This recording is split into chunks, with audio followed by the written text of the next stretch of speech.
આજના લેક્ચરમાં આપણે એ જોઈશું કે HTML શું હોય છે અને એનું બેસિક સ્ટ્રક્ચર કઈ રીતનું હોય છે. HTML એટલે હાઇપરટેક્સ્ટ માર્કઅપ લેંગ્વેજ. હાઇપરટેક્સ્ટ શું હોય?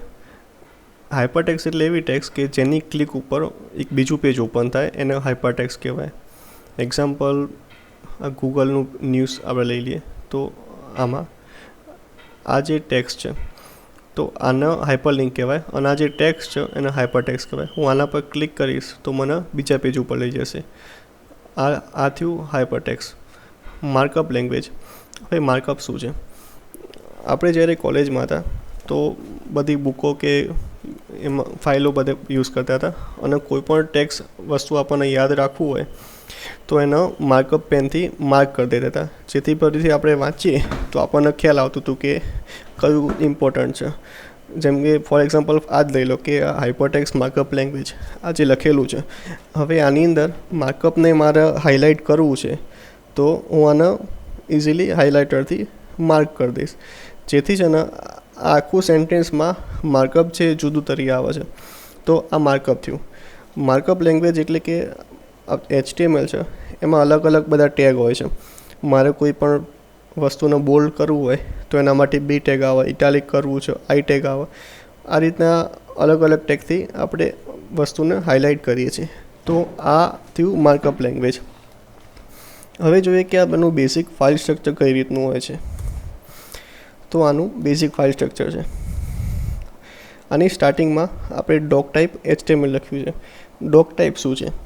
તો ડોક ટાઈપ એટલે HTMLનું અત્યારે કયું વર્ઝન યુઝ કરી રહ્યા છે આપણે, તો એ ડોક ટાઈપથી સ્પેસિફાઈ કરીએ છીએ આપણે. સપોઝ અહીં આપણે અત્યારે ડોક ટાઈપ HTML લખ્યું તો એનો મતલબ કે આપણે એનું HTML5 વર્ઝન યુઝ કરીએ છીએ. HTML જ્યારે સ્ટાર્ટિંગ થયું ત્યારથી અત્યાર સુધી એના ઘણા બધા વર્ઝન આવી ચૂક્યા છે. જો આ રહ્યા બધા 1991થી અત્યાર સુધી જે વર્ઝન આવ્યા છે. સ્ટાર્ટિંગમાં HTML 1.0 હતું, પછી 2.0 આવ્યું, પછી 3.2 અને અત્યારે HTML5 આવે છે આપણે યુઝ કરીએ છીએ. જ્યારે HTMLનું 4 વર્ઝન હતું તેને આપણે આ રીતે બતાવતા હતા. જે ડોક ટાઈપમાં આ વસ્તુ લખતા હતા HTML4, પછી પબ્લિક, પછી 2 URL આપતા હતા. હવે તમે અહીંયા ધ્યાનથી જોશો તો એક URLમાં આપણે w3.org લખ્યું છે. તો આ w3 શું છે? તો w3 એક સંસ્થા છે જે HTML આવ્યું ત્યારથી આજ સુધી જેના જે નવા જે વર્ઝન રિલીઝ થયા છે તો એ દરેક વર્ઝનમાં નવા કેટલા ટેગ ઉમેરો કરવો એ બધું નક્કી કરે છે. પ્લસ દરેક બ્રાઉઝર HTMLને અલગ અલગ રીતે રેન્ડર કરે છે. પણ આપણે દરેક બ્રાઉઝરમાં HTML જોઈએ છે એ મહદઅંશે બધું સરખું જ હોય છે. તો એ કેવી રીતે ખબર પડે? તો આ જે URL છે આ URLથી બ્રાઉઝરને ખ્યાલ આવે કે આ HTMLને કેવી રીતે ડિસ્પ્લે કરવું છે, એનું કયું વર્ઝન છે. ઓકે, તો આપણે એ ખબર પડી કે ડોક ટાઈપ શું હોય છે. હવે બીજો ઇમ્પોર્ટન્ટ ટેગ છે HTML. દરેક HTML ફાઇલમાં HTML ટેગ હોવું જરૂરી છે અને HTML ટેગની અંદર જ જે કન્ટેન્ટ હશે એના HTMLના જે બધા ટેગ છે એ વ્યવસ્થિત રીતે એપ્લાય થશે. તો HTML ટેગ જરૂરી છે. દરેક પેજ હશે HTMLનું તો એની અંદર HTML ટેગ હોવો જરૂરી છે, નકર એને HTML નહીં કહેવાય. હવે HTMLમાં બે વસ્તુ હોય છે, એક હેડ હોય છે અને બીજું બોડી હોય છે. આપણે એક એક્ઝામ્પલ લઈએ તો આપણે માનવ શરીર છે તો આમાં આપણું બી માથું છે અને આપણું બી બોડી છે. તો આપણે બોડી કોઈ પણ કામ કરે છે એનો જે સંદેશો એના હેડમાંથી મગજમાંથી મળે છે. એ જ વસ્તુ આની અંદર છે. આ જે બોડી છે તો બોડીમાં બધું કન્ટેન્ટ આપણે ડિસ્પ્લે કર્યું છે, પણ આ જે કન્ટેન્ટ છે એ કેવું હશે અને કન્ટેન્ટની ક્લિક ઉપર કોઈ આમ કે ગમે તે હોવર ઉપર ગમે તે કોઈ એક્શન પરફોર્મ કરવાના છે તો એ કઈ રીતના હશે, તો એના માટેની જે કોડ છે એ બધું હેડની અંદર આવશે. હવે એમાં બે વસ્તુ હોય છે, એક CSS હોય છે અને બીજું જાવાસ્ક્રિપ્ટ હોય છે. CSSનું કામ એ છે કે આ જે પેજ આપણે ઓપન કર્યું છે એના કલર કોમ્બિનેશન કઈ રીતના હશે તો એ આપણે સ્પેસિફાઈ CSSથી કરીએ છીએ. અને કોઈ પણ ડાયનેમિક એક્શન આપણે પરફોર્મ કરીએ છીએ તો એ બધું જાવાસ્ક્રિપ્ટથી નક્કી થાય છે. હવે ડાયનેમિક એક્શન શું છે? તો આ જે ગૂગલ ન્યૂઝ છે તો અહીંયા તમે દેખો તો આની ઉપર ક્લિક કરીશ તો આ એક્સપાન્ડ થયું, બીજી ક્લિક કરીશ તો પાછું શ્રિંક થઈ ગયું.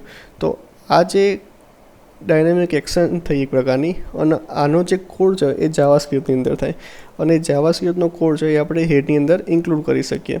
પ્લસ આ જે પેજ છે તો તમે આટલો પોર્શન જોશો તો આમાં જે ઇમેજ છે એ લેફ્ટ સાઈડ છે, હેડિંગ છે એનો કલર અલગ છે, એકદમ ટોપ સાઈડ છે, પછી જે ડિટેલ આવ્યું એ થોડું નીચે છે, પછી બીજી અલગ અલગ ન્યૂઝના સોર્સ છે એ દેખો અહીંયા બધા આપેલા છે. તો આ જે કોમ્બિનેશન છે આનું જે પોઝિશનિંગનું છે પ્લસ આનું જે કલર કોમ્બિનેશન છે, તો આ બધું મારા આનું કોડિંગ કરવું હોય તો એ CSSની અંદર થશે, અને CSS બી હેડિંગની અંદર હું ઇન્ક્લુડ કરી શકું છું. હવે બોડી છે તો આપણે વેબસાઇટનો જે બી કન્ટેન્ટ હશે એ બધો બોડીની અંદર આવશે. મારે હેડિંગથી લઈને ટેબલ ગમે તે મૂકવું હોય વેબસાઇટની અંદર તો એ બધું બોડીની અંદર આવશે. હવે આપણે જોઈએ કે HTMLનું કોઈ પણ બેઝિક આપણે એક એક્ઝામ્પલ બનાવીએ કે HTMLનું પેજ કેવી રીતે બનાવી શકાય. તો સૌથી પહેલાં એક છે ને તમે નોટપેડ ઓપન કરો, કે નોટપેડ પ્લસ પ્લસ ગમે તે ટેક્સ્ટ એડિટર ચાલશે. હવે એની અંદર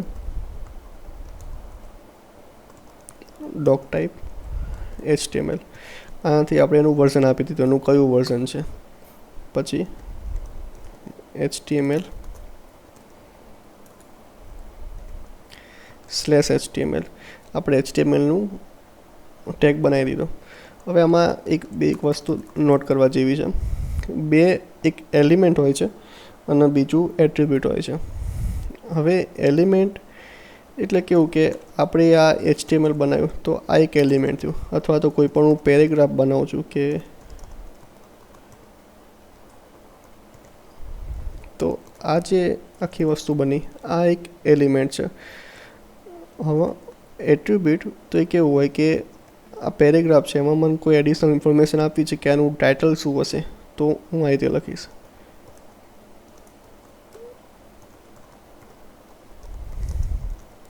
તો આ જે થયું એ એટ્રીબ્યુટ થયું. આનાથી મને ખ્યાલ આવશે કે આ જે ટેક્સ્ટ છે એના મને કઈ રીતે બતાવી છે, તો પેરેગ્રાફમાં બતાવવાની છે. અને આનાથી મને ખ્યાલ આવશે કે આ જે પેરેગ્રાફ બનેલો છે તો એનું ટાઇટલ શું છે. હવે HTML એની અંદર હેડ અને બોડી.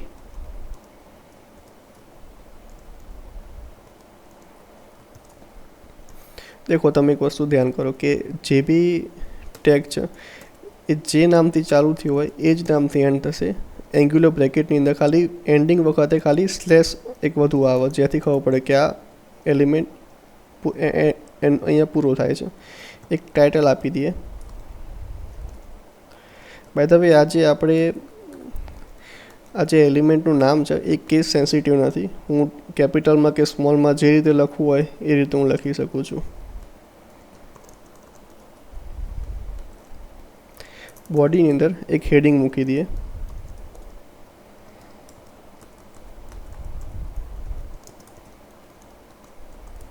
અને એક પેરેગ્રાફ મૂકી દઈએ.